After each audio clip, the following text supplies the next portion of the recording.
बड़ा एक विक्षेप हमारे इतिहास में डाला गया कि हम भारतवासी हजारों साल से गाय का मांस खाते रहे हैं।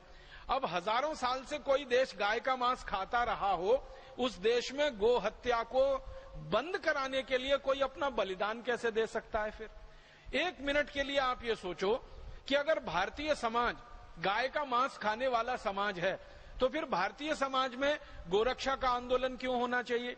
गाय बचाने के लिए आंदोलन क्यों होना चाहिए?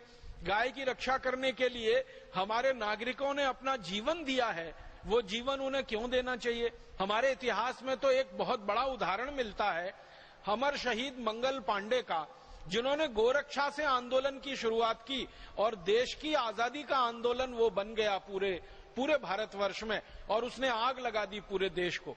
आप जानते हैं अमर शहीद मंगल पांडे को फांसी हुई थी, तो सवाल तो गाय की रक्षा का था। जब मंगल पांडे अंग्रेजी सेना में नौकरी करने के लिए भर्ती हुए बैरकपुर की छावनी में, जो कोलकाता के नजदीक है, उनको किसी ने बता दिया कि आप जो कारतूस मुंह से खोलते हो इसमें गाय की चर्बी लगी होती है, और अगर आप कारतूस मुंह से खोलते हो उसमें गाय की चर्बी लगी होती है, तो आप तो गोरक्षा की बात करते हो, फिर ये कैसे होता है? तो मंगल पांडे को तो विश्वास नहीं हुआ। उन्होंने एक अंग्रेज अधिकारी को पूछा, जिसका नाम था मेजर जनरल ह्यूसन को मंगल पांडे ने पूछा कि क्या ये बात सच है कि हमको जो कारतूस दिए जाते हैं उस पे गाय की चर्बी लगी रहती है?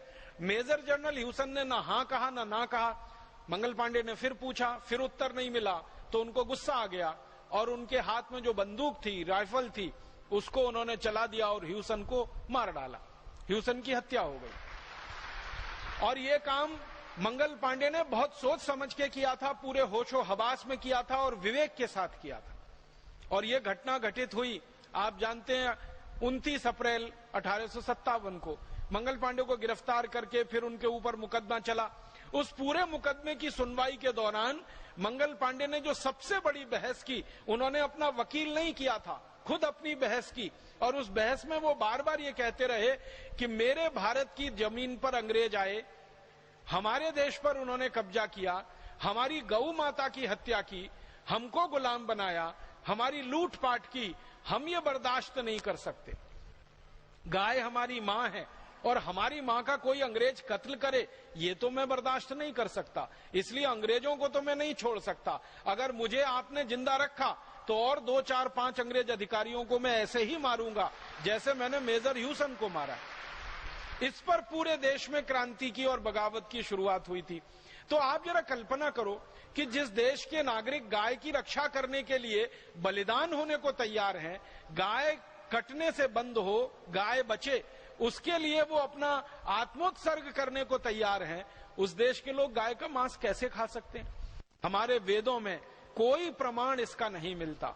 हमारे यहां तो उल्टे प्रमाण मिलते हैं कि गाय को अगर कोई मारता है तो उसको मार दिया जाए, गाय को कोई काटता है तो उसके हाथ काट दिए जाएं, गाय को कोई काटता है तो उसके पांव काटे जाएं। हमारे वेदों में, शास्त्रों में इस तरह के उदाहरण मिलते हैं।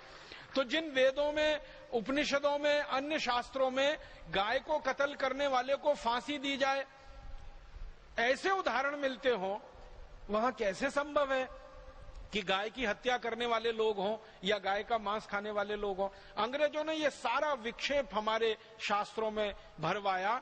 आपको सुनकर